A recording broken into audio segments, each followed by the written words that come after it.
Welcome to ClubIAS. This is an initiative to prepare quality video lectures on international relations. To begin with, we will be starting with the relations between India and Pakistan, the two estranged brothers. In the first part of the India-Pakistan relations video, we'll cover the time period from 1947 to 1971. It basically aims to help the aspirants develop an understanding of the time and the situation which was prevalent at the time of independence in 1947, and moving on from there till creation of Bangladesh in 1971. During during this period, there were three very important conflicts between India and Pakistan which have shaped the international relations between them over a period of time. The first was the Kashmir conflict of 1948. The second was conflict over run of Kutch in 1965, which actually escalated to a full-fledged war. And the third one was the war for creation of Bangladesh, for independence of Bangladesh, which took place between India and Pakistan in 1971.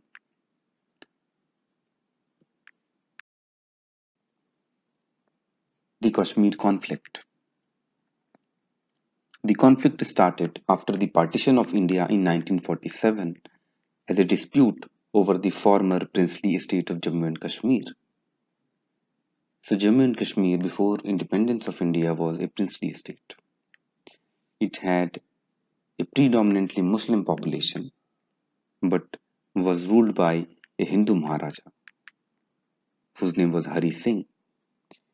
The Maharaja wanted to stay independent and he had signed a standstill agreement with both India and Pakistan, maintaining the independence of Kashmir. Now, on 11th of August 1947, the Maharaja dismissed his Prime Minister Ramchandra Kak, who had advocated independence. Sorry, this took place in 11th of August in 1948. Actually, the observers and the scholars interpret this action as a tilt towards accession to India. The Pakistanis thought this as an opportunity for intervening in the matter of Kashmir. They thought that the Maharaja has dismissed his Prime Minister.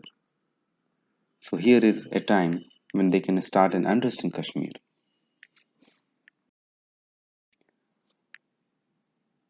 The Maharaja was indecisive on the issue of accession.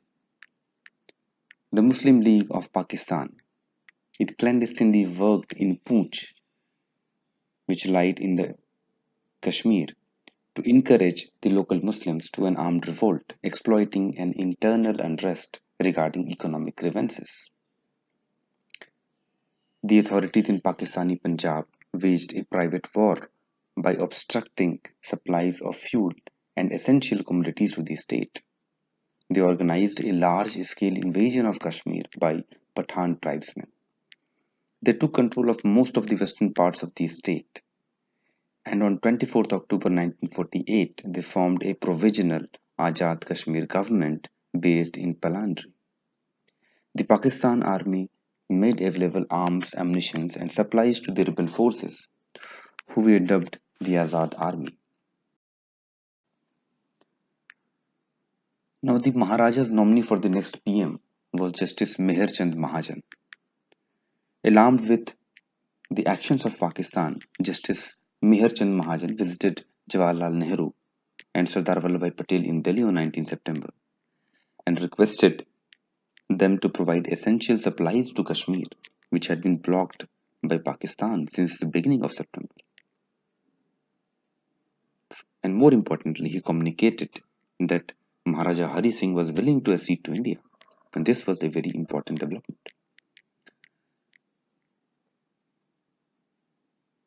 Now, Nehru put up one more demand in front of Justice Meher Chand Mahajan. The demand was to release Sheikh Abdullah, the most famous personality in Kashmir at that time, to be released from the prison, and that he should be involved in the state government. Subsequently, Sheikh Abdullah was released. But by this time, the tribal invasion has brought the matters to a head. The Maharaja's troops were heavily outnumbered, they were outgunned, they were facing internal rebellions from Muslim troops. They were not able to withstand the attack. The Maharaja urgently pleaded Delhi for military assistance. At that time, the Governor General of India was Lord Mountbatten. Lord Mountbatten insisted that the Maharaja must sign the instrument of accession to India before India would send its troops, and accordingly the Maharaja signed an instrument of accession on 26th October 1947, which was accepted by the Governor General the next day. It added a proviso that it would be submitted to a reference to the people after the state is cleared of the invaders, since only the people, not the Maharaja, could decide where Kashmiris wanted to live. So it was basically a provisional accession.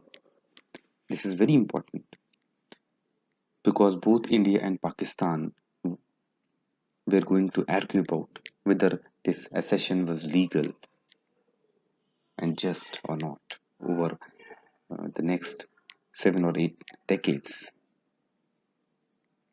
that would be coming.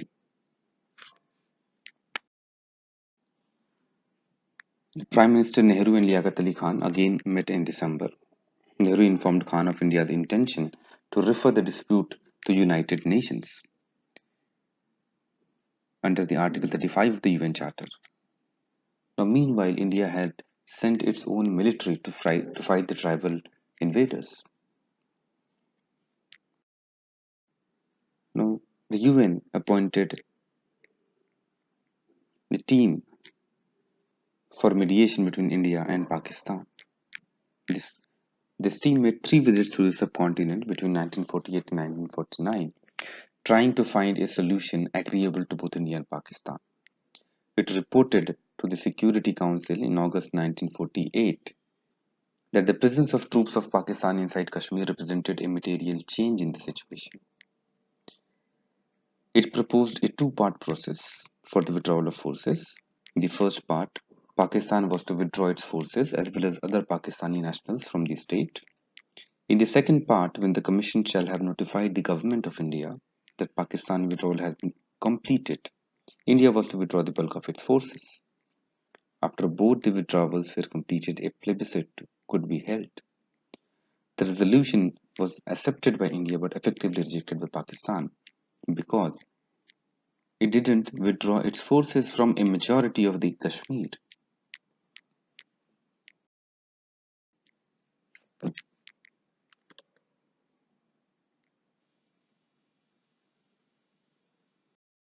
The Indian government considered itself to be under legal possession of Jammu and Kashmir by virtue of the accession of the state. The assistance given by Pakistan to the rebel forces and the Pakhtun tribes was held to be a hostile act, and the further involvement of the Pakistan army was taken to be an invasion of Indian territory.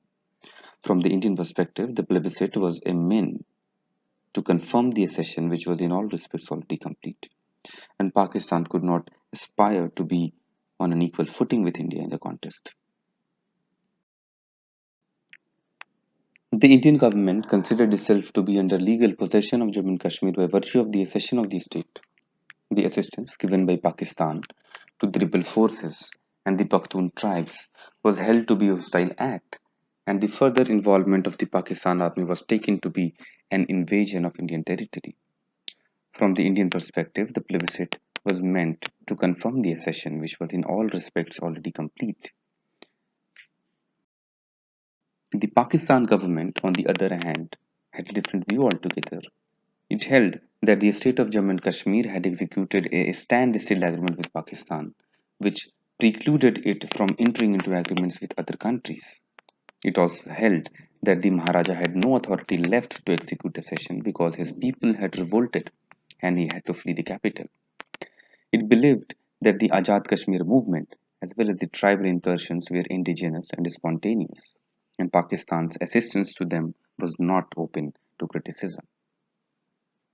We can clearly see that on the issue of accession of Kashmir to India, Pakistan and India held a altogether different view, while India accepted that the accession was complete, although the plebiscite could not be held. Even though accession was complete, Pakistan completely disagreed.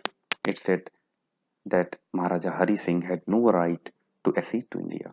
He had no right to sign that instrument of accession. And over the years, these two countries have not been able to resolve and come to a common understanding on this issue. Now we move on to the next conflict between India and Pakistan, the War of 1965.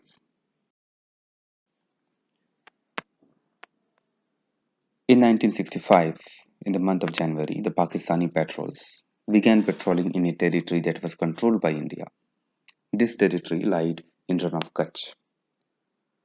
This was followed by attacks by both countries on each other's posts on 8th April 1965. Initially involving border police from both nations, the disputed area soon witnessed intermittent skirmishes between the country's armed forces.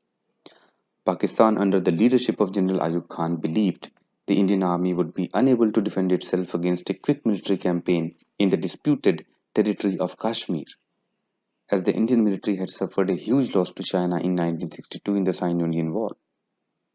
Pakistan seriously believed, and it was a misbelief actually, that the population of Kashmir was discontented with Indian rule, and that a resistance movement could be ignited by a few infiltrating saboteurs. Pakistan attempted to ignite the resistance movement by means of a covert infiltration that was codenamed Operation Gibraltar. The Pakistani infiltrators were soon discovered. However, their presence was reported by local Kashmiris, and the operation ended unsuccessfully. This was a major setback for Pakistan. This was followed by a full-fledged war. Initially, the Indian army met with considerable success, capturing three important mountain positions after a prolonged artillery barrage. By the end of August, however, both sides had relative progress. Pakistan had made progress in areas such as Tithwal, Uri, and Poonch, and India had captured the Haji Pir Pass, 8 km into Pakistan-administered Kashmir. On 1st September 1965, Pakistan launched a counter-attack called Operation Grand Slam with the objective to capture the vital town of Akhnur in Jammu. The aim of Pakistan was to cut off the supply routes of Indian troops by taking control of Akhnur and to hamper the communications across Kashmir and mainland India. Now, India's decision to open the theatre of attack into Pakistani Punjab forced the Pakistani army to relocate troops engaged in the operation to defend Punjab. Subsequently, the Operation Grand Slam had failed. It became one of the turning points in the war when India decided to relieve pressure on its troops in Kashmir by attacking Pakistan further south. In the valley, another area of strategic importance was Kargil. Kargil town was in Indian hands, but Pakistan occupied high ground overlooking Kargil and Srinagar Leh Road. However, after the launch of a massive anti-infiltration operation by the Indian Army, the Pakistani infiltrators were forced out of that area in the month of August.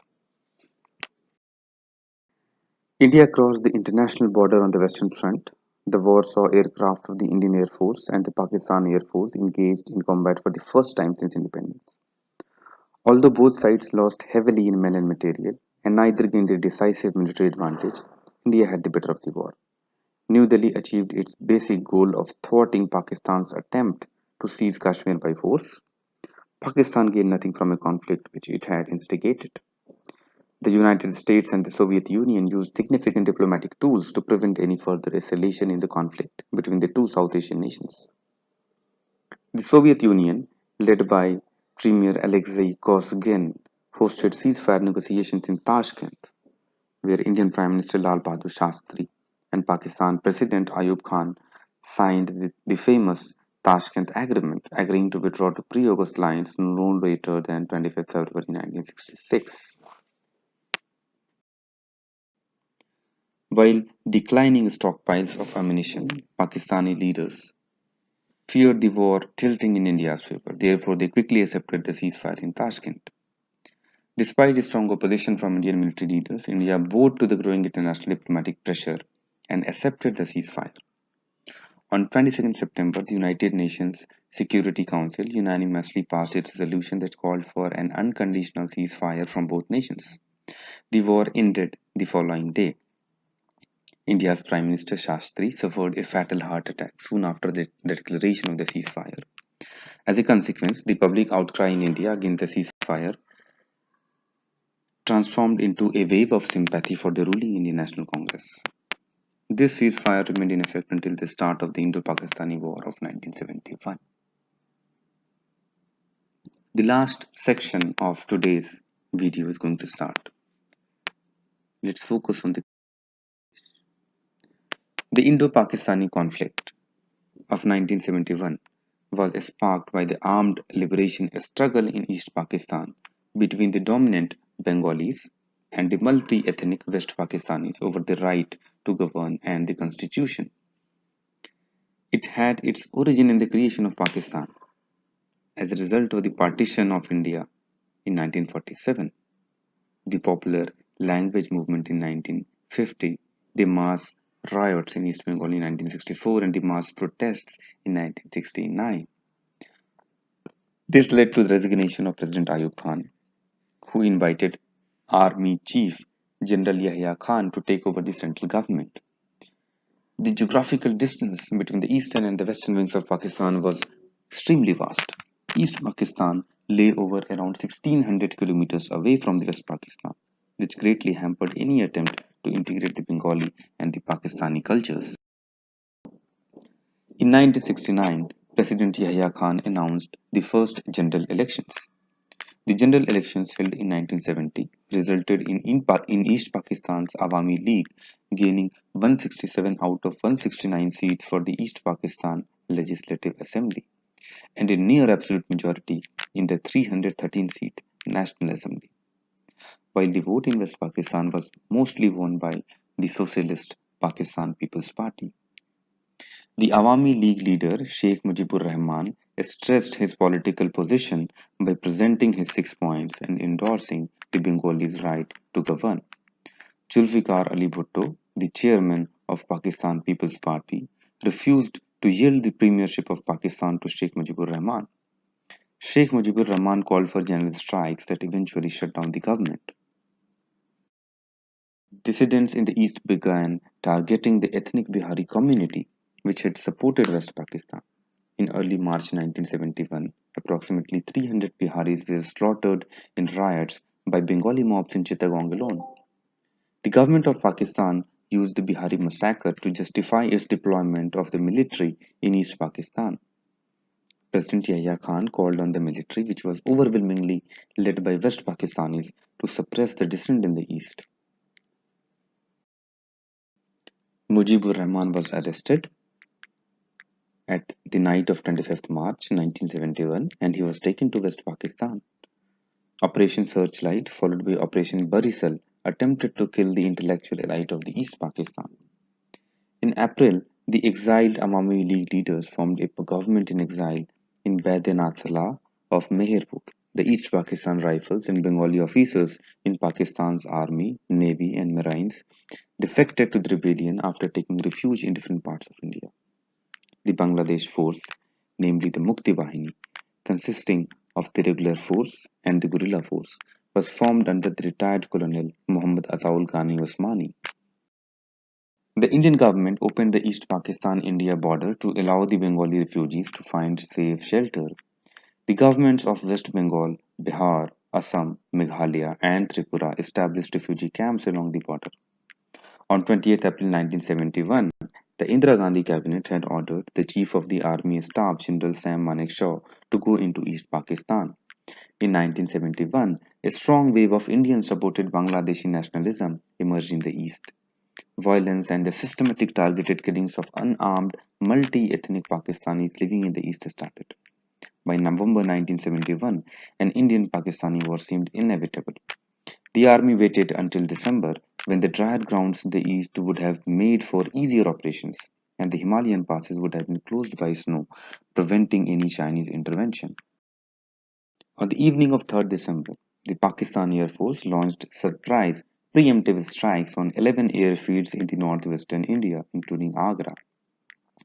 These preemptive strikes, known as Operation Chengiz Khan, were inspired by the success of Israeli Operation Focus in the Arab-Israeli Six-Day War.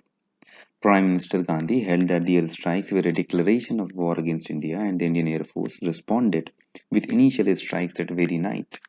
The war ended after the Eastern Command of the Pakistan military signed the Instrument of Surrender on 16 December in Dhaka, marking the formation of East Pakistan as the new nation of Bangladesh.